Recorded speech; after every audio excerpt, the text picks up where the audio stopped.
แล้วในช่วง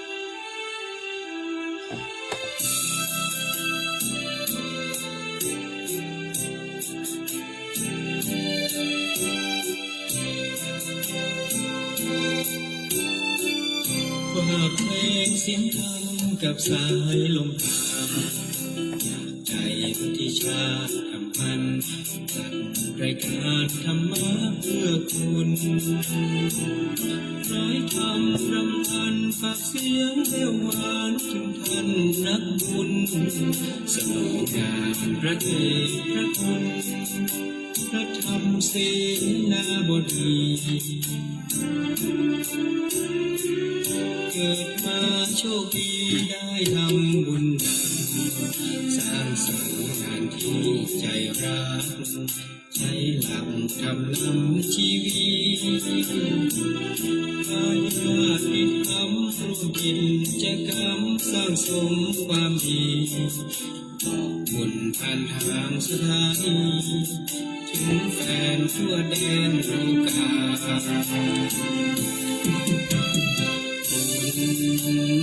นำให้ทำเป็นทานจิตใจญาติธรรมชื่นบานให้มีชีวิตชีวาบัดนี้ญาติธรรมเชื่อมั่นศรัทธาคำสอนขององค์สัมมาสัมพุทธเมตตาประทานไว้ให้และจงโชคดีและมีความสุขธรรมะพาให้คลายทุกข์พบสุขทั้งกายและใจที่ชาติทำพันขอบคุณทุกท่านให้กำลังใจฟังกันสบายสุดท้ายคุณรอจอทุกวัน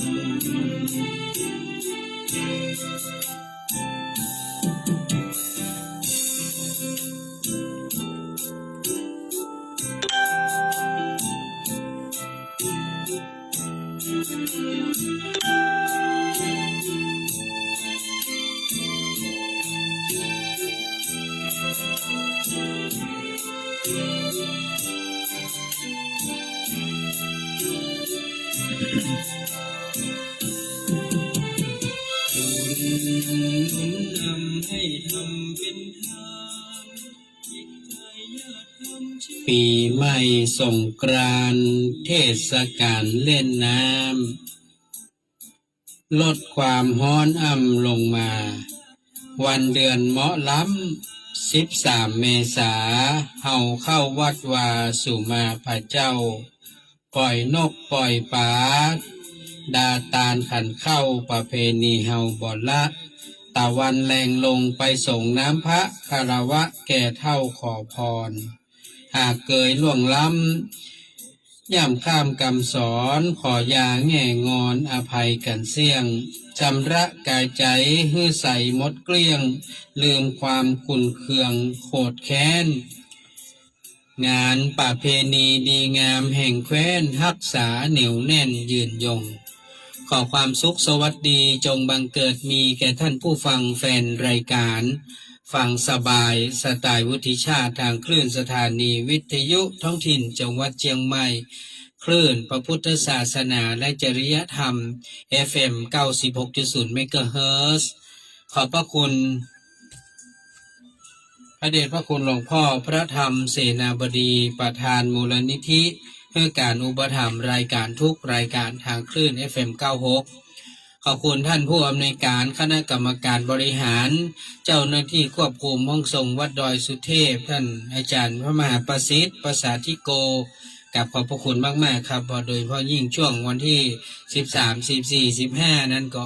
ท่านก็เมตตาดูแลรายการเพราะว่าปีนั้นก็ขอหยุดยั้งช่วงวันสงกรานต์นะครับก็หยุด3 วันก็ไม่ได้ไปไหนครับก็มีไปในช่วงวันหยุดก็มีอย่างมาตักบาตรวันครบรอบเมืองเชียงใหม่เนาะ730 ปี จากนั้นก็ไปจอมตองนะตาลไม้กั๊มสลีนะครับ แล้วก็หลังจากนั้นก็มีไปทำบุญกับพ่อแม่บุญธรรมที่ดอนปินเสันกำแพง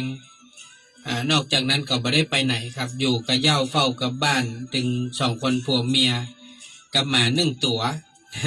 อากาศค่อนข้างจะร้อนเนาะท่านผู้ฟังเนาะ13 14 15ก็ร้อนนะแกก็เจอว่าเดือนนี้กาไฟท่านผู้ฟังจะขึ้นกันจืดๆนะครับนะบอกว่าจะเป็นการใช้เครื่องปรับอากาศก็ดีใช้พัดลมไม้น้ำพัดลมธรรมดายกเว้นเอาพัดมาวีตัวเก่าอันนั้นมาเสี่ยงครับนะเสี่ยงกับน้ำมันไขข้อแต่บ่เสี่ยงกับไฟก็เป็นธรรมดาครับช่วงนี้มันเป็นช่วงหน้าร้อนบางคนบอกโอ้ถ้าข้ามไปได้นะใครให้มันข้ามเดือนเมษาไปเห็นนะอย่างมันร้อนล้ำไปนานนะแต่มันข้ามไปได้เพราะถ้ามันข้ามปุ๊บมันมีปัญหาแน่เพราะว่าอย่างกับปีเก่าก็บ่ป้นสักเตื้อปีใหม่ก็บ่มาสักเตื้อนะครับ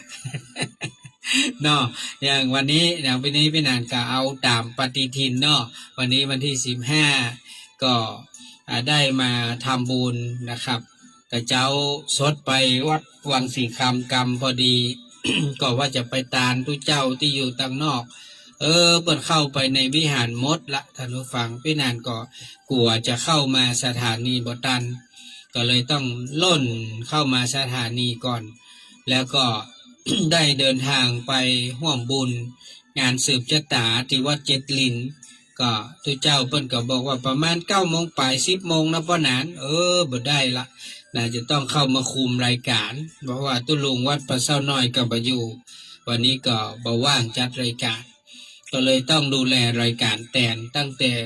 9 โมงเกิงนะท่านอาจารย์พระมหาประสิทธิ์เปิ้นตัดสัญญาณมาก็ดูแลรายการมาตลอดยาวเลยอันนั้นท่านผู้ฟังทั้งหลายพอเลี้ยวจากร่วมบุญหอมสืบชะตาแล้วก็สดเข้ามาวัดสะดือเมืองก็ได้มาทำบุญปีใหม่เนาะอุทิศบุญกุศลให้กับบิดามารดาปู่ย่าตายายเจ้ากรรมนายเวรพ่อเกิดไม่เกิดเตรียมบุตรเทวดาก็ว่ากันไปอันนี้ก็เป็นประเพณีที่เฮาก็ต้องทำกันอันนี้ก็เป็นเรื่องที่เข้าใจกันทุกคนแล้วนะว่าเฮาจะต้องทำ ก็ก่อนอื่นก็ขอสวัสดีปีใหม่พ่อแม่พี่น้องสถานาบุญพ่อแก่แม่เฒ่าทุกท่านด้วยเนอพ่ออุ้ยแม่อุ้ยลุงป้าน้าอาปู่ย่าตายายทุกท่านที่ฟังรายการฟังสบายสไตล์วุฒิชาติ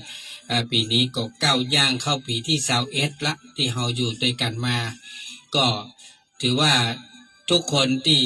อยู่รอดปลอดภัยมาได้จนถึงทุกวันนี้ก็ถือว่าเป็นบุญแล้ววันนี้ขออภัยเนอะท่านมาสามารถโทรเบอร์0866713446ได้พี่นันลืมเอาโทรศัพท์ไว้ที่บ้านนะครับ ฟังว่าจะไปอยากทำบุญนะก็เลยลืมไปเลยลืมโทรศัพท์ไว้ที่บ้านนอนแอ่งแม่งอยู่ที่บ้านพุ่นนะครับไผโทรก็ดึงมาได้เพราะว่ามันไม่ได้เปิดโทรศัพท์มันปิดมาตั้งแต่วันที่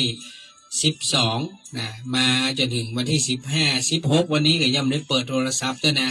446นะก็ขออภัยเนอะไผโทรเข้าเบอร์นั้นก็บ่ได้รับสายสักคนบางคนอาจจะโทรมาให้กำลังใจมาสวัสดีปีใหม่ก็ขออภัยโดยนะครับจะได้ก็ขอให้พ่อแม่พี่น้องสถานาบุญทุกท่านอยู่เย็นเป็นสุขอายุมั่นขวัญยืนขอให้มีโชคมีลาภมีเงินมีทองมีความสุขกายสบายใจเหมือนกันทุกท่านทุกคนเนอะนะวันนี้ก็วันที่16 เมษายนก็หวังว่าจะเป็นวันดีเป็นวันที่ทุกท่านจะมีโชคมีลาภมีเงินมีทองเนาะท่านผู้ฟังครับเราก็ มามันจะเรื่องของงานที่จะมีมาถึงนี้วันที่29เนอะแต่เจ้าก็ประกาศประชาสัมพันธ์ไปว่าใครจะไปร่วมทำบุญฟังธรรมโต้รุ่งเราก็มีรถนะครับที่จะจัดรับส่งให้กับพ่อแม่ศรัทธาที่วัดอินทขินรถจะออกวันที่29 เมษายนนี้นะเป็นเวลา5 โมงแรงเนอะ17.00 น.ท่านมาต้องมาเจ้ามาขวายๆหน่อยนะกินข้าวน้ำข้าวตอนแล้วจะไปฟังออกบ้านมันฮ้อนนะเอาสักประมาณสัก 2 โมงก็ออกบ้านเนอะ2 โมง 3 โมงนะท่านอยู่ใกล้ๆก็ต้องฟังสัก4 โมงก็ตันเมื่อมาถึงนี่รถจะออกจากวัดอินเดขิน5 โมงแรงเนอะ17.00 นนะฉะนั้นก็ขอฝากทุกท่านนะครับพี่นานเองก็กราบขอบพระคุณนะครับท่านผู้ใหญ่ใจดีผู้ใหญ่ใจบุญขอบคุณคุณพี่ชลิดาเอกชัยพัฒนากุลร้านมนัสนันพร้อมครอบครัวลูกหลานเนอได้เมตตาเป็นเจ้าภาพการรถการลางช่วยมาแล้วก็ขอบคุณป้าป้อมตัวเนอป้าป้อมก็เมตตาช่วยมาตัวก็เขาได้จัดรถสำรองไว้ให้นะครับน่าจะสัก2-3 กัน2-3 กันดังนั้นท่านไม่ต้องเป็นห่วงนะครับมีรถรับส่งรับขึ้นรับลงเขาจะปิกกันวันที่30ตอนเที่ยงเนอะต้องบอกก่อนบางคนบอกไม่ได้ลงเจ้ากะไม่ได้ลงเจ้านะครับเพราะว่าเช้าเก้าเขาขึ้นไปเมื่อแรงเขาฟังธรรมกันจนถึงแจ้งเจ้าปุ๊บก็ช่วงเจ้าเพิ่นก็จะมีการทำบุญตักบาตรหลังจากนั้นขวายพระเดชพระคุณหลวงพ่อพระธรรมเสนาบดีก็จะจัดงานนะครับทำบุญทำทานอุทิศถวายให้แก่ท่านพระครูบาเจ้าศรีวิชัยเพราะว่าเป็นวันครบรอบเปิดใจถนนขึ้นสู่วัดดอยสุเทพ ฉะนั้นก็เซตก็ประมาณเพนฉะนั้นเราจะลงกันก็ประมาณเตี้ยงก็คงจะเฮ้ยปล่อยแม่เสาะหาของกินลงทานกันแต่ว่าสิ่งที่เราเชิญชวนก็คืออยากจะขอเมตตาท่านผู้ใจบุญร่วมเป็นเจ้าภาพเรื่องของกาแฟโอวัลตินน้ำดื่มนะครับขนมอย่างนี้นะครับอันนี้เราจะต้องได้จัดนะครับเพราะว่าจะเป็นน้ำดื่มไม่ว่าจะเป็นขนมไม่ว่าจะเป็นโอวัลตินกาแฟอันนี้เราจะต้องจัดเลี้ยงให้กับผู้ที่เข้าร่วมฟังธรรมโต้รุ่งเหมือนกับผู้ปีก็มีมาต่ำ30 คนขึ้นไปอันนั้นเราก็จะต้องเลี้ยงเปิดเนาะตั้งแต่เมื่อแรงยันถึงเมื่อเจ้าใครที่จะเมตตาเป็นเจ้าภาพก็เมตตาร่วมบุญได้นะครับขอบคุณกับทางคุณยายยวงคำปัญญาชมพูพร้อมด้วยลูกหลานเหลนซึ่งได้ฝากปัจจัยมาก่อนแน่ปุระก็ ได้นำทำบุญทำทานใส่บาตรวันครบรอบเมืองเชียงใหม่ไปส่วนหนึ่งแล้วก็จะได้นำมาเป็นการเทศน์การทำแล้วก็ร่วมบุญลงทานด้วยกันเนาะขอบคุณเจ้าแม่เกษรชัยวุฒิพร้อมด้วยญาติพี่น้องครอบครัวก็ได้โอนปัจจัยมา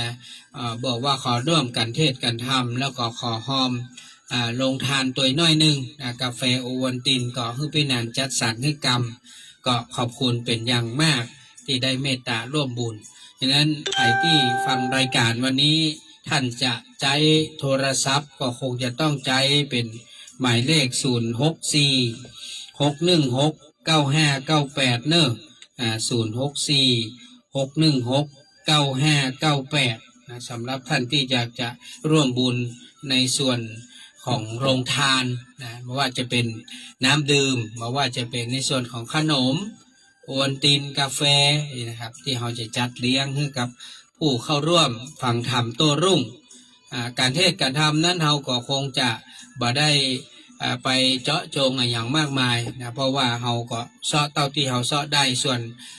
ญาติธรรมที่เปิ้นไปเพื่อจะหอมกันคน10 คน20ก็ได้มาให้บดีก็เอาละท่านผู้ฟังนะภาวะเศรษฐกิจก็บ่ค่อยสู้ดีก็บ่อยากรบกวนพ่อแม่สถานักดังนั้นก็ตอนนี้ไปกับไผ่ค่อยห่วมค่อยหอมก็ขอเป็นน้ำดื่มลงทานกันแล้วกันเนาะกาแฟโอวัลตินขนมคนละเล็กคนละน้อยเราก็ทำบุญกันไปเท่าที่เราญาติได้ทำได้ท่านฟังครับวันนี้ก็ แต่เจ้าอู้ไปหน่อยเรื่องของการทำบุญสงกรานต์ปีใหม่เมืองบ้านเฮาก็เพราะว่าจะเป็นวันสังขันล่องวันเนาและวันปัญญาวันแล้วก็มีแหม2 วันก็คือวันปากปีปากเดือนอันนี้ก็เป็นการไปไล่ลืมเนาะไล่ลืมหมายความว่าเฮายังบ่ได้ยะอย่างเตื้อเนาะจังใหม่บ้านเฮานี่เปิ้นจะเป็นวันหยุดปีใหม่นี่5 วัน นะ5 วันเนอะตามคนบะเก่าโบราณเปิ้นตั้งแต่สังขารล่องวันนาวันเน่าวันพญาวันปากปีวันปากเดือนเฮาว่าได้ไปกินไปตานกาช่วงนั้นคนมันนักรถมันติดมันไปไหนบ่สะดวกน้ำก็หลายนะก็อาศัยช่วงนี้ก็ได้นะวัน2 วันเนี้ยนะก็ไปดำหัวครูบาอาจารย์พ่อแก่แม่เฒ่าไปทำบุญทำทานไปอย่างก็ไปเตอะเพราะช่วงนั้นมันก็คนก็โยนเนาะไปทำบุญที่ไหนก็มีก็คนเต็มอดบางคนก็ว่าโอ้ทำบุญเพื่อจะกินบ่กินก็บ่ฮู้อหยังของมันนักมันหลายไปแหนเนี่ยตอนเนี้ยหลังจากแล้วปีใหม่ก็เงียบละนะเงียบละดังนั้นก็ไปตามวัดตามวาไปกินไปตานไปหาพ่อแก่แม่เฒ่าพ่ออุ้ยแม่หม่อนครูบาอาจารย์ลุงป้าน้าอาไปดำหัวเพิ่น ครูบาอาจารย์คนที่เฮาเคารพนับถือผู้รักผู้ใหญ่ก็ไปเตอะท่านผู้ฟังเพราะช่วงนี้แหละนะมันมีน้ำละเพิ่นมาเล่นกันละเนอะเพิ่นมือเล่นละถ้าไผเล่นนี่เป็นยับแล้วนะเพราะมันหมดสงกรานต์ละดังนั้น16 17 18นี่ก็ไปเตอะนะช่วงนี้การค้าการขายก็คงจะเงียบเหงาไว้เนอะยาวนะยาวมันคงมาเจ๊แค่วัน2 วันนะมันจะยาวไปจนถึงสิ้นเดือนเมษาพุ่นเพราะว่าคนก็ใช้เงินกันไปเยอะในการกินการทานกันไปปั่นพ่อแม่แจกลูกแจกหลานการกินการเที่ยวเขาก็ใช้เงินกันไปขนาดพี่แนนวุฒิชาติบ่ได้ไปไหนเลยนะไปทำบุญทำทานบันักบหลายโน่นนี่นั่นก็หมดไปหลายปันนะครับนะเงินที่มีก็หมดเลยนะท่านผู้ฟัง เงินที่มีก็หมดช่วงนี้ก็คือประคับประคองจ่ายเท่าที่จำเป็นก็เพื่อให้มีอายุยืดไปจนถึงสิ้นเดือนเพราะวันนี้วันที่16อยู่เลยค้างแหม14 15 วันก่อนนะมันเจ้สั้นๆเนาะฉะนั้นก็อันนี้ก็เรียกว่าต้องอดทนเอานะอดทนเพื่อให้เรามีชีวิตดำรงคงอยู่ไปจนถึงสิ้นเดือนก็รอเงินเดือนออกนะก็ก่อยมีเงินไว้ใช้จ่ายในเดือนต่อไปเพราะฉะนั้นชีวิตก็เป็นแบบนี้ท่านผู้ฟังเพิ่นเฮาว่าเป็นวัฏจักรอย่างที่ปล่อยแม่เฮาผ่านพ้นปีใหม่ปีเก่ามาได้เข้าสู่ปีใหม่เมืองบ้านเฮานี่นะก็ถือว่าเป็นบุญแล้วนะเพิ่นบอกคนที่อยู่นี่ถือว่าคนที่มีบุญหลายคนนี่มีกรรมก็คืออย่างช่วงก่อนที่จะเข้าปีใหม่นะหลายคนก็ไปกินไปเที่ยวเนาะบางคนก็เมาเหล้าเล่นน้ำทะเลาะกันทำร้ายกันบางคนก็เอารถไปต่ำไปจนไปประสบอุบัติเหตุก็มันก็มีกู้ปีทั้งฟังการเสียชีวิตก็ดีนะการพิกลพิการการที่ต้องขึ้นศาลก็เห็นกู้ปีนะครับบ่มีปีไหนที่มันมีเหตุการณ์เหล่านี้ท่านเห็นข่าวก็เนี่ยหลังแต่นี้ไปเถอะพอเถอะตั้งแต่วันนี้ไปพอหน้าจอทีวีเถอะข่าวรถต่ำรถจนข่าวทะเลาะกันแต่งกันฆ่ากันข่าวที่โดนจับโดนยับพอไปลวนลามเปิ้นเนี่ยเมาเหล้าเนี่ยไปลวนลามเปิ้นหรือว่าเมาเหล้าขับรถถูกเจ้าหน้าที่เปิ้นตรวจแอลกอฮอล์จับปรับขึ้นศาล บางคนก็เอารถไปต่ำไปจนรถลุรถเสียอันนี้ก็ช่วงของเดือนจีปีใหม่ที่ผ่านมาก็หลายคนเปิ้นเฮาว่าเป็นคนที่มีกรรมส่งท้ายปีที่จริงกรรมเหล่านี้มันก็ไม่ได้มาจากคนอื่นหรอกท่านผู้ฟังมันก็มาจากเฮานี่แหละกรรมจากที่เฮาเสพสุรายาเมาแล้วมาสามารถที่จะควบคุมพฤติกรรมควบคุมกรรมกรรมจาสติปัญญาตัวเก่าได้ก็เอาไปด่าไปว่าเอาไปหาเรื่องหาราวเปิ้นเอาไปขับรถไปต่ำไปจนนี่ก็เพราะกรรมอันเกิดจากการกระทำที่เฮาทำผมบอกเสมอนะว่าช่วงปีใหม่นี่นะถ้าใครอดใจได้บ่ไปแตะเหล้ายาป่าปิ้งนะท่านจะเป็นคนที่สบายนะหลังจากปีใหม่ท่านจะสบายก็คือมามีเรื่องมามีราวเพราะอากาศมันก็ร้อนกินเหล้ากินยาเข้าไปมันก็ซ้ำร้อนเข้าไปแถม2นะครับ เฮานอกจากเขาจะสบายก็คือเฮาบ่ได้ไปมีเรื่องมีราวขึ้นลงขึ้นศาลบ่ต้องเกิดอุบัติเหตุเพศภัยแล้วเฮาก็ยังพอมีสตังค์ที่จะประทังชีวิตอย่างพี่นาน่ะบ่กินเหล้านะบ่กินเบียร์บ่สูบบุหรี่บ่แอว ปีใหม่นี่นะพี่นาจะเก็บเนื้อเก็บตัวกุปียะนะพี่นาจะเป็นคนที่ตึงดีน้อยว่าภรรยาก็เป็นคนบักชอบกินชอบแอวเหมือนกันนอกจากไปดำหัวพ่อแม่บุญธรรมนอกจากไปทำบุญตามวัดไปทำบุญตักบาตรอย่างก็ว่าไปนอกนั้นก็จะบอกไปไหนเลยมีแต่วานี่ปลาเพิ่นมาที่บิ๊กซี ปลาอย่างก็มาซื้อครัวที่จะเอามาทำบุญวันเนี้ยไปซื้อที่ในห้างเนาะซื้อมันเป็นแพ็คเนาะซื้อมาม่าเป็นแพ็คซื้อนมเป็นแพ็คซื้อปลากระป๋องเป็นแพ็คซื้ออะไรอย่างเป็นแพ็คเอานะฮะมันก็จะถูกหน่อยกว่าที่เขาไปซื้อเป็นห่อแล้วเขาก็เอามาแยกทำบุญเนี่ยท่านผู้ฟังแต่ก็บ่ได้อย่างเก่าก็จะได้ก็คือแต่ว่านี่ไปซื้อเตียว2 ตัวเมียก็เอ็นดูเตียวก็บอกมีจะใส่นะสมัยเตอะใส่เตียวเก่ามันก็กลับไปหมดเตียวยีนก็กลับเตียวไหนก็กลับเพราะว่าขี้ปุ่มมันใหญ่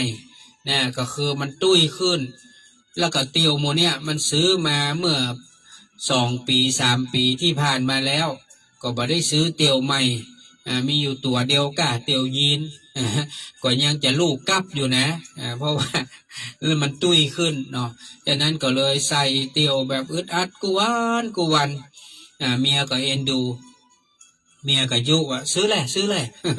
ตัว400 ปลายเมียว่าเป็นยังมันโอ๊ตมันทนสีมันมาตกมันแปลงน้อยจังมันใส่ได้เหมือนอย่างเตียวเก่าผมใส่ได้เป็น4-5 ปีปุ่นซื้อเตือนนี่นะตัว400 กว่าบาทเมียก็ว่าอันนี้จะออกให้ตัวเนอะวะอย่างไปการดำหัวผัววะ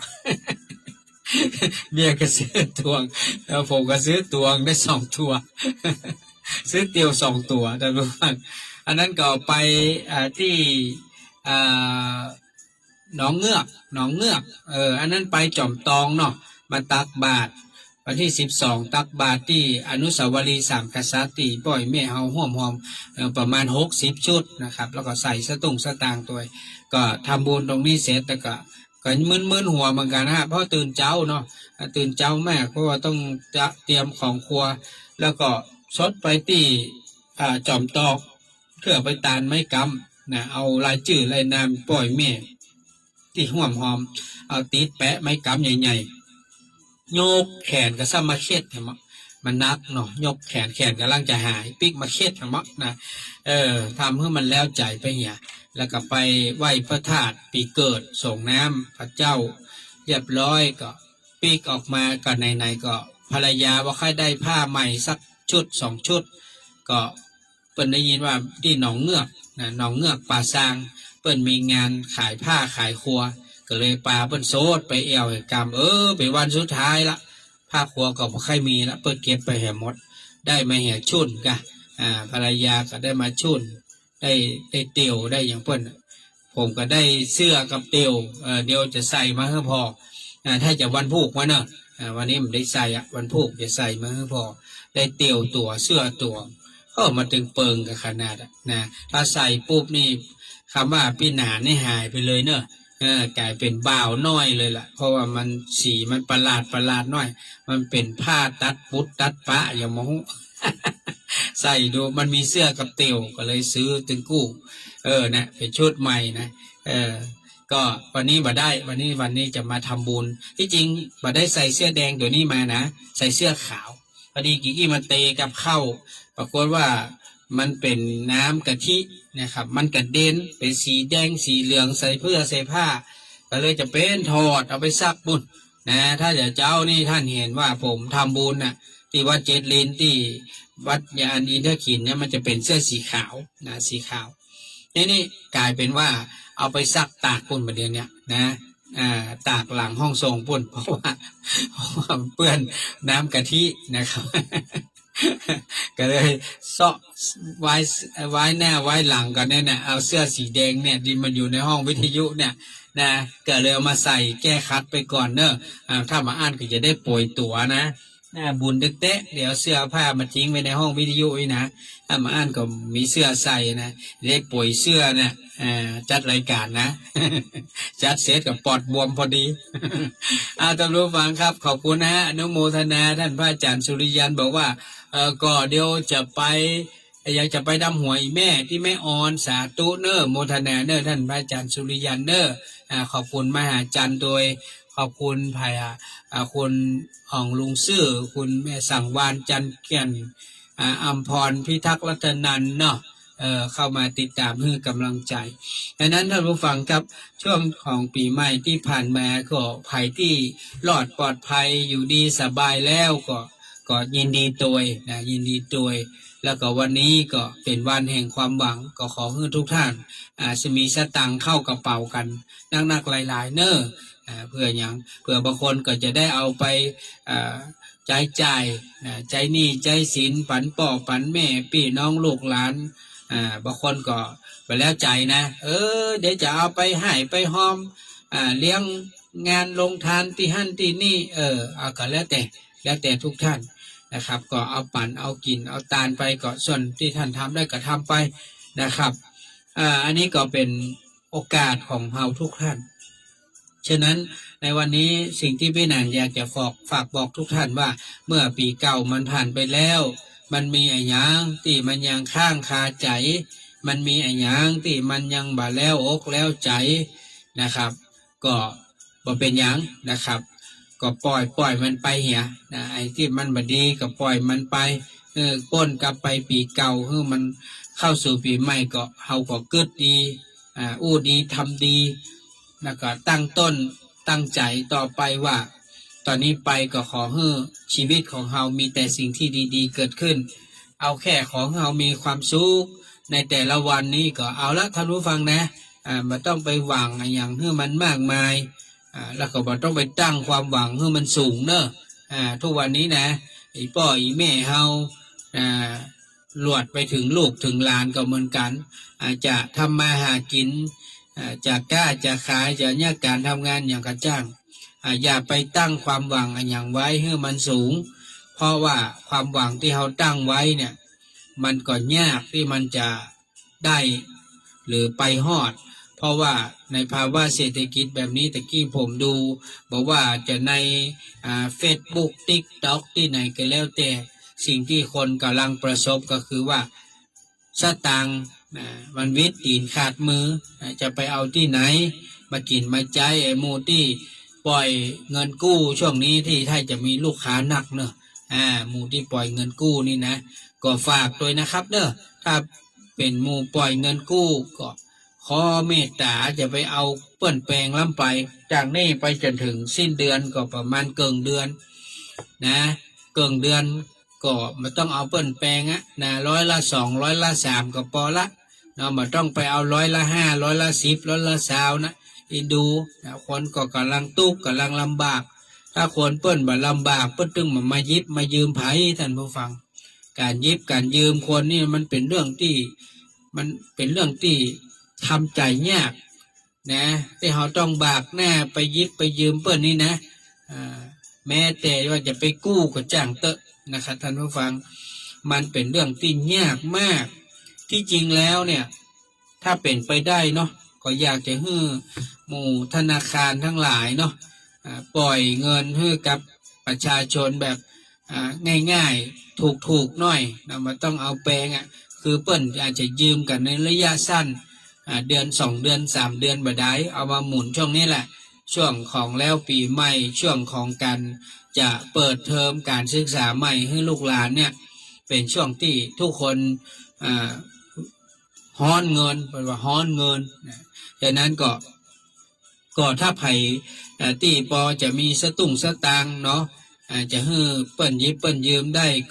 ก็เมตตาเนอะแต่ก็ต้องดูตัวเนาะบางทีเฮาก็เจ๊ว่าปล่อยสเปะสปะนะบางคนนี่ก็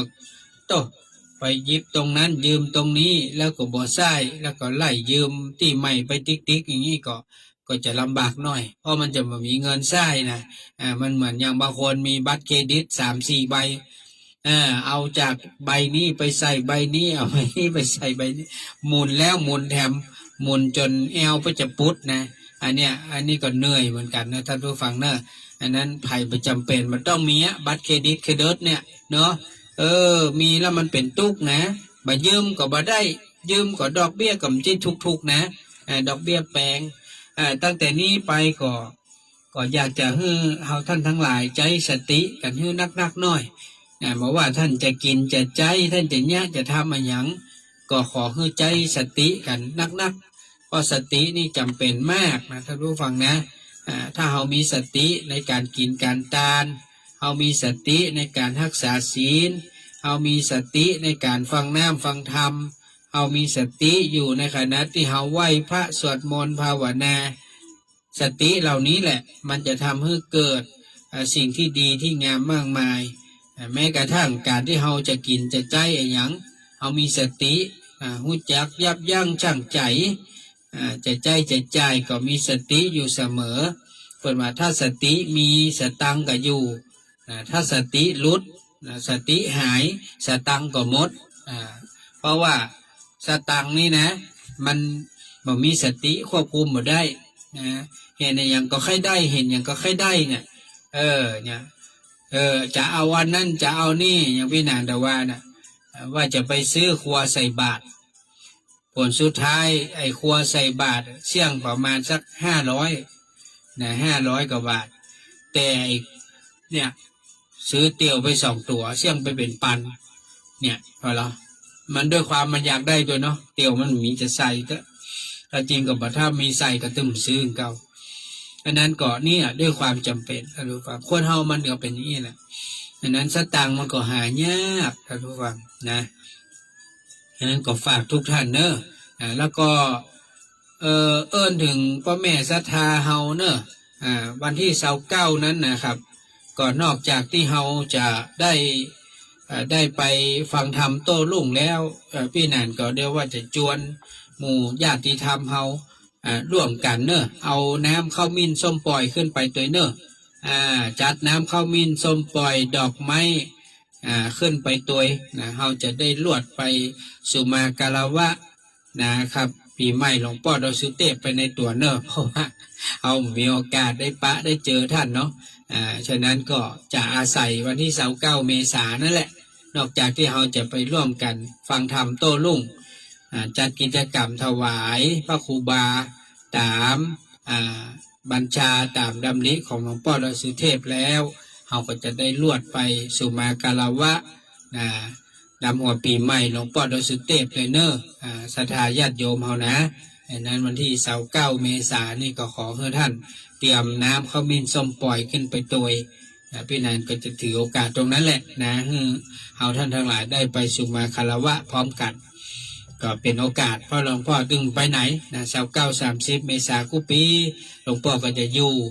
ให้กำลังใจศรัทธาญาติโยมเฮาท่านจะลงมาให้กำลังใจอุจาทักทายญาติโยมที่ไปร่วมกิจกรรมฟังธรรมโต้รุ่งนะครับแล้วก็วันที่30หลวงพ่อท่านก็จะมาจัดงานถวายอุทิศให้กับพระครูบาเหมือนกับทุกปีเพื่อจะมีการแห่เนอะหุ่นขี้ผึ้งหุ่นเหมือนครูบาเนี่ยนะจากลุ่มไปนะจากที่ขวงครูบาเพ่จะใส่รถแห่ครูบาขึ้นไปจนถึงวัดดอยสุเทพที่บันไดนาค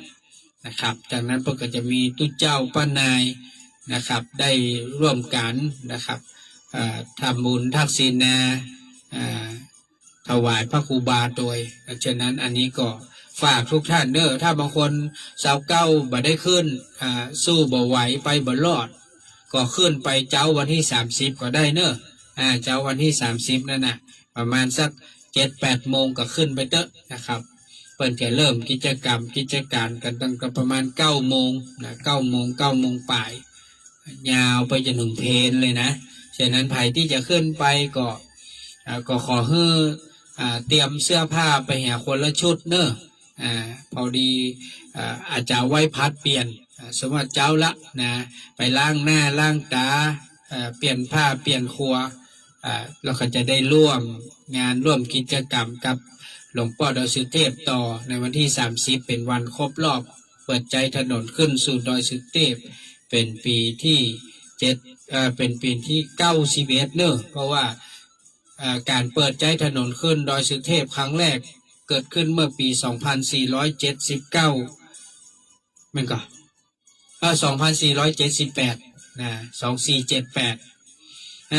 24782478ปัจจุบันนี้2569ก็เป็นระยะเวลาเข้าปีที่91ละนะปีที่91ย่างเข้ามาฉะนั้นก็ฝากทุกท่านนะครับได้ไปร่วมกิจกรรมด้วยกันเดี๋ยวพี่นันขออนุญาตพักกำนะครับเดี๋ยวมามาจากับพ่อแม่พี่น้องศรัทธานาบุญต่อนะขอบคุณอนุโมทนาบุญทุกท่านนะเดี๋ยวแป๊บเดียวนะครับขอพักกำเดี๋ยวไปยืม ไปยืมพอเสื้อพอผ้ากับเนอะพอที่เสื้อผ้าไปตากไว้นะยาหมูเป็นจะได้แห้งมาแห้งหมูนะ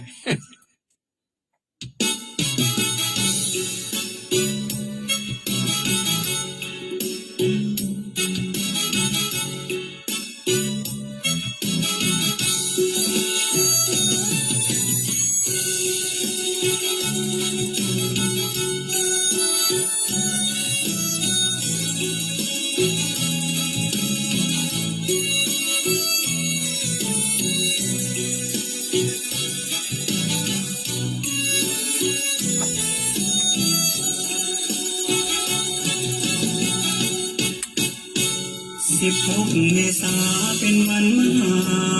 พญาวันเจ้าไทยให้ความสำคัญเป็นวันเริ่มต้นปีใหม่เกิดการเปลี่ยนแปลงทางโหราศาสตร์แห่งล้านนาไทยสังหารของวันเปลี่ยนไปเริ่มใน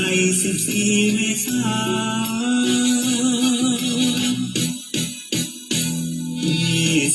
25 ปีนับตั้งแต่นี้ต่อไปสภาวัฒนธรรมเชียงใหม่ให้พี่น้องไทยหมู่กันทั่วหน้า15 วันเอาเว้นงานมงคลระวังวาจาพญาวันสาเก้าเกษาซึ่งบุญญาสง่าราศีวันสังขารจากนี้14 เมษาวันเอาพญาวันถัดมา17 เมษาเป็นวันปากปีมหาราชครูโหราจารย์หาเลิกวันดีจารีตเหตุมวยประเพณีเรามีวิธียาวนาน16 เมษามาร่วมอวยพรชัยต้อนรับวันขึ้นปีใหม่ยินชื่นใจลุ่มน้ำสงกรานต์ตักบาตรทำบุญครอบครัวอุ่นได้พบหน้ากันชาวไทยทั่วโลกสุขสันต์ฉลองสงกรานต์สาดาวดังหู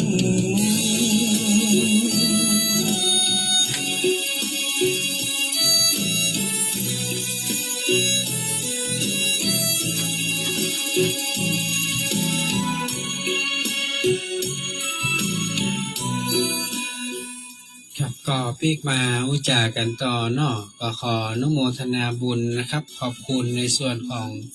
ญาติธรรมผู้ใจบุญหลายท่านที่ได้ร่วมหอมกันเทศกันธรรมมาด้วยกันนะครับว่าจะเป็นทางคุณ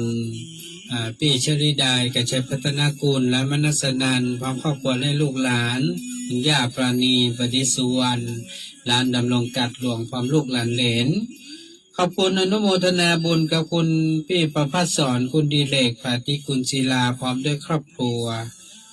ขอบคุณกับคุณยายยงคำปัญญาชมพูพร้อมลูกหลานเหลนขอบคุณแม่บัวลายเมตตาแสนทวงศ์คุณพี่สัญญาตาจุมปานะครับคุณยาย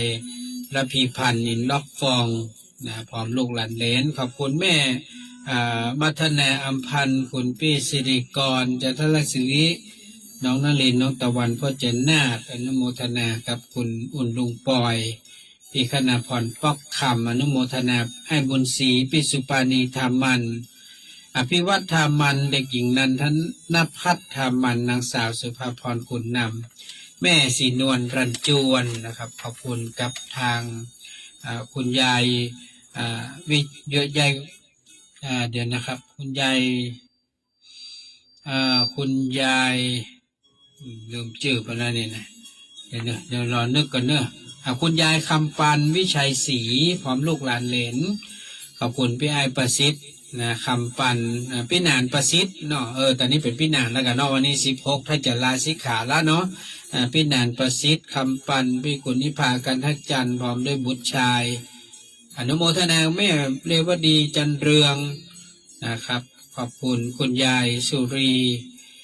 ตันตระกูลพร้อมลูกหลานเหลนขอบคุณคุณยายสุภาวันนันแม่จันฟองทาทองพร้อมครอบครัวคุณสุพิชยาบอเรนพร้อมด้วยครอบครัวพี่นางชิงชัยน้องละเย็นสั่งการพร้อมบุตรธิดาแม่โบคลี่สร้อยสังวานเนาะคุณป้าขันแก้วพรมจริงพร้อมครอบครัวแม่วันดีอินทาเขียวแม่ขันแก้วอินทาเขียวนะครับพร้อมลูกหลานแม่อุ้ยเสงี่ยมสีทองเนาะแม่จดแก้วทองประคำพร้อมครอบครัวลูกเต้าเราหลานคุณสรัญญาชัยมงคลนะขอบคุณแม่กัลยาแซ่เตียคุณพินพรเกี่ยวสุขคุณพัชรพลกันทมาลีนะพร้อมครอบครัวญาติพี่น้องขอบคุณแม่วันเพ็ญพันเลิกแม่พวงบุภาตันทาพร้อมลูกหลานแม่เดือนแก้วเลิศล่าแม่สายทองมณีวันพร้อมลูกหลานคุณพี่คุณป้าบัวผันคุณแม่บัวผันมูลไวเนาะอนุโมทนาเนอแม่สุจิตาพิบูลยายศรีรัตน์นันทสิงห์อันนี้หอมมาแม่วันแม่คำจันคำเสมอกันขอบคุณนะครับอันนี้เป็นหอมกาแฟนะครับหอมกาแฟคุณพี่สุพิชยาวอลเลนก็กาแฟวันตินเนาะอนุโมทนาครับคุณแม่เกศรชัยวุฒิแม่สุธรรมอินทรีย์พร้อมลูกหลานด้วยเนอะหลายคนก็หอมกาแฟโอวันตินด้วยนะครับเพราะว่าจะเป็นคุณยายสุรีตันตระกูลพร้อมลูกหลานขอบคุณไปถึงทางคุณไอ้หนานชิงชัยน้องละเย็นสั่งการพร้อมบุตรธิดาเนอะอนุโมทนาที่เปิ้นหอมเรื่องของกาแฟโอวันตินมาตัวตอนนี้ก็เชิญชวนนะครับใครที่จะเมตตาหอมน้ำดื่มเนาะขอบคุณแม่เกศรชัยวุฒิแม่สุธรรมอินทรีย์ตัวก็น้ำดื่มกับกาแฟโอวันตินขนมนะตอนนี้ที่อยากจะเชิญชวนทุกท่านใครจะร่วมบุญก็แจ้งเข้ามาได้ที่0646169598วันนี้ใช้เบอร์นี้เนอะใครจะโทรเข้ามาหาพี่นาน0646169598เนอะ0646169598โทรเข้ามาได้นะยังบ่มีไผโทรมาสักสายเด้อสามารถโทรเข้ามาได้ใช้เบอร์นี้ได้ในการที่จะติดต่ออู้จากันก็บ่ได้ลืมนะครับวันที่29เราก็จะจัดรถไว้ที่วัดอินทขินเนอะวัดอินทขินสะดือเมืองของเรานี่แหละก็จะรับญาติธรรมเอาขึ้นสู่วัดดอยสุเทพอย่างที่พี่นานบอกไปรถออก5 โมงแรงเนอะรถออก5 โมงแรงแล้วก็บัดนี้ลืมนะบัดนี้ลืมก็คือทุกท่านได้เตรียมน้ำข้าวมิ้นส้มปล่อยมาตัวเนอเขาจะได้ลวดสุมาคาราวะดำหัวปีใหม่หลวงพ่อดอยสุเทพนะครับเอา29นั่นแหละเพราะเขาขึ้นดอยกัน30ท่านที่ขึ้นไปนั่นแหละเขาจะได้ลวด29ดำหัวเพื่อเขาว่าสุมาคาราวะปีใหม่เมืองกับหลวงพ่อดอยสุเทพนะครับเพราะว่าช่วงนี้หลวงพ่อท่านก็มีงานนักนะครับงานดอยสุเทพก็จะไปสิ้นสุดเอาวันที่26 เมษายนเนาะงานที่เพิ่นมีการอบรมพระปฏิโมกข์นะครับอันนี้ก็คงไปสิ้นสุดของคณะสงฆ์ภาค7จังใหม่ละปูนแม่ฮ่องสอนอันนี้ก็เป็นที่ปราบปลื้มใจแก่พระสงฆ์องค์เจ้าพุทธศาสนิกชนของเฮามากๆที่พระเดชพระคุณหลวงพ่อพระธรรมเสนาบดีในฐานะเจ้าคณะภาค7ดูแลจังหวัดเชียงใหม่ลำพูนแม่ฮ่องสอนท่านมีดำริมีเมตตาจัดในการอบรมฝึกสวดพระปฏิโมกข์เพราะว่ามันเป็นการช่วยกันรักษาพระวินัยคำสอนที่มีมาตั้งแต่เมื่อนานแล้วนะครับเพราะว่าพระสงฆ์เวลาเปิ้นเข้าโบสถ์เปิ้นจะมีการสวดปฏิโมกข์นะครับกับพระทั้งหลาย ปาติโมกข์ก็คือเป็นการสวดเพื่อทบทวนศีลนะหรือวินัยของพระเจ้าทั้งหมด227ข้อท่านผู้ฟังนะก็เป็นการเตือนเป็นการทบทวนให้แก่พระสงฆ์ทั้งหลายได้รับทราบว่ามีศีลนะที่พระพุทธเจ้าทรงบัญญัติให้ไว้227ข้อเหมือนกันทุกตนทุกองค์ว่าจะเป็นพระบวชนานพระบวชใหม่ก็มีศีล227เหมือนกันส่วนที่แตกต่างก็คือคงจะเป็นเรื่องของการประพฤติปฏิบัติของแต่ละตนแต่ละองค์ในภาวะปัจจุบันนี้ท่านผู้ฟังการอนุเคราะห์สงเคราะห์พระสงฆ์สามเณรของเฮานั้นมีอยู่หลายส่วนหลายด้านเนอะบอกว่าจะเป็นเรื่องของด้านเรื่องของเสนาสนะที่อยู่อาศัยนะครับที่เราสร้างเราทำกันนะบอกว่าจะเป็นสถานที่เอาไว้ปฏิบัติศาสนกิจบอกว่าจะเป็นโบสถ์เป็นวิหารเป็นศาลาการประเรียนต่างๆอาคารบางทีก็มีอาคารเรียนก็มีเนาะอย่างบางวัดบางวาเพิ่นมีอาคารพระปริยัติธรรมเป็นที่ห้ามเฮียนนักธรรมบาลีและทางโลกให้กับลูกพระลูกเนนก็เป็นหน้าที่ของหมู่เฮาชาวพุทธที่จะช่วยกันก่อร่างสร้างแปลงเสนาสนะต่างๆโรงครัวก็ดีกำแพงวัดก็ตามเนาะอย่างที่เฮาจำเป็นต้องสร้างต้องทำก็ต้องทำและอีกประการหนึ่งต่อมาก็คือเรื่องของอาหารอันนั้นเป็นของวัดที่อยู่อาศัยอาหารก็คือเนี่ยที่พระสงฆ์สามเณรจะดำรงชีพอยู่ได้ในแต่ละวันก็ต้องอาศัยความเมตตาของปล่อยแม่เฮาช่วยกันดูแลเรื่องการทำบุญตักบาตรต่างๆนี่ก็เป็นการช่วยสนับสนุนบางท่านก็เอาปัจจัยทายทานไปทำบุญทำทานบางคนก็เป็นข้าวสารเป็นกระสอบนี่นะอย่างวัดอินทขินของเฮาอีเนาะแล้วก็หลายๆวัดเนี่ยที่ต้องเลี้ยงลูกพระลูกเนรอย่างวัดยางกวงวัดเจ็ดลินหลายๆวัดนะวัดในเครือข่ายวัดโลกโมลีเฮานี่นะเปิ่นมีพระมีเนรนักวัดหมู่บุญชติกุลสุวรรณารามนั่นเนาะวัดดอยสุเทพนี่นะมีพระสงฆ์สามเณรก็จะต้องจัดอาหารทำอาหารเลี้ยงนะให้กับพระสงฆ์สามเณรอันนี้ก็ช่วยดูแลกันเรื่องของเสื้อผ้านะครับเครื่องนุ่งห่มก็คือผ้าจีวรผ้าสบงผ้าไตรต่างๆที่เรานำไปทำบุญทำทานให้กับพระเจ้าพระนายนอกจากในช่วงของกฐินแล้วเราก็สามารถซื้อไปถวายได้อย่างเช่นผ้าสังเพราะว่าเป็นผ้าใส่เพราะว่าผ้าอังสะนะครับทุกฝั่งเนอะส่วนแม่ศรัทธาเราบอกค่อยเข้าใจเรื่องผ้าอังสะก็เหมือนเป็นเสื้อแหละถ้าเป็นเจ้าบ้านเราก็ห้องว่าเป็นเสื้อเนี่ยมันจะปาดตรงซ้ายเนี่ยนะกับลิงซ้ายเนี่ยนะก็จะมีหลายอย่างมีผ้าหลายชนิดนะท่านลองไปถามเตอะนะแต่ก็ต้องดูตู้เจ้าที่เราไปถวายเนอะว่าเพิ่นตนใหญ่ตนน้อยนะตนตุ้ยตนผอมบางทีเราซื้อผ้านี่ผ้าอังสะน่ะเหมือนเสื้อสมมติว่าอย่างไซส์พี่หนานี่เนาะพี่หนานี่จะใส่ไซส์ L เนี่ยเสื้อพี่หนานี่จะเป็นไซส์ L ไซส์ L ถ้าบางผ้าตัวที่เป็นน้อยๆก็จะเป็นไซส์ M ละน้อยไปกว่านั้นอย่างตัวน้อยๆอย่างผ้าน้อยเนี่ยก็จะไซส์ S เนี่ยมันจะมี S M L แล้วก็ XL นะ XL ก็คือคนที่ตุ้ยๆนะพวกก็จะใส่ XL แล้วก็ตุ้ยมากๆเพื่อเขาว่า XXL นะท่านผู้ฟังนะเดี๋ยวนี้ทางร้านสังฆทานเพื่อจะทำมาหมดเลยนะมีตั้งแต่ไซส์ S ไซส์ M ไซส์ L XL S XL XXL นี่คือไซส์ใหญ่สุด แต่ถ้าตุ้ยกว่าปกติอันนั้นคงต้องตัดต่างหากนะครับอันนี้เพราะว่าผ้าอังสะนี่ส่วนมากผมค่อยมีใครอู้ถึงนะอยากจะให้เอาซื้อไปตานให้ลูกพระลูกเนรให้พระสงฆ์องค์เนรพ่องมันมีผ้าโทเลก็มีผ้ามัสลินก็มีนะครับผ้าที่ดีๆหนาๆก็มีนะครับผ้าบางๆก็จะใส่ช่วงหน้าร้อนเนี่ยถ้าผ้าหนาๆพวกก็จะใส่ช่วงหน้าหนาวมันก็จะช่วยได้แหมจันหนึ่งนอกจากจีวรที่ห่มทั้งนอกก็จะช่วยให้พระเนรเขาใส่สบายอย่างสังฆติอันนี้เขาบอกอู้ถึงนะเพิ่นดึงมีของเปิ้นองค์ใดองค์หนึ่งปกติใจผืนเดียวนั่นแหละ ส่วนมากที่เปลี่ยนก็จะมีจีวรเอาไว้ซับเปลี่ยนสบงนะที่เปิ่นนุ่งเนี่ยนะผ้านุ่งในห้องสบงเพิ่นก็มีขายต่างหากเนอะเพิ่น100ปลาย200 300ก็แล้วแต่ก้อยแม่ก็ซื้อไปตานได้แต่สบงนี่ส่วนมากมันจะมีไซส์เดียวนะไซส์ใหญ่นั่นนะไซส์ L นะไซส์ L หมายว่าไซส์ M ไซส์ XL จะมีก่อนส่วนมากน่าจะเป็นไซส์ L เลยเนาะเป็นใจกันทั่วไปอันนี้ก็ซื้อไปตานได้อันนี้เพราะว่าเครื่องนุ่งห่ม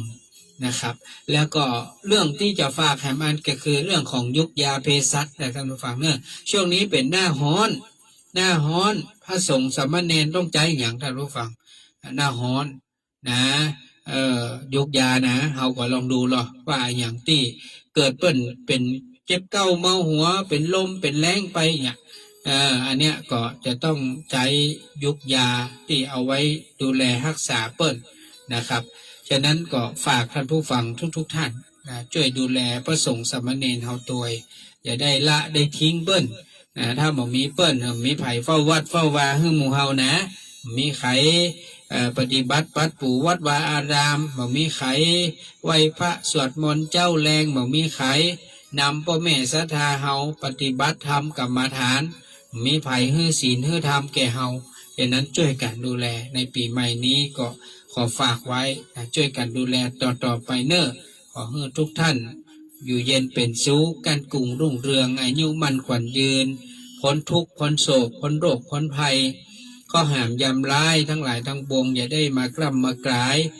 ขอให้โตกไปกับไฟให้ไหลไปกับน้ำตั้งแต่นี้ต่อไปขอให้ทุกท่านทุกคนนั้น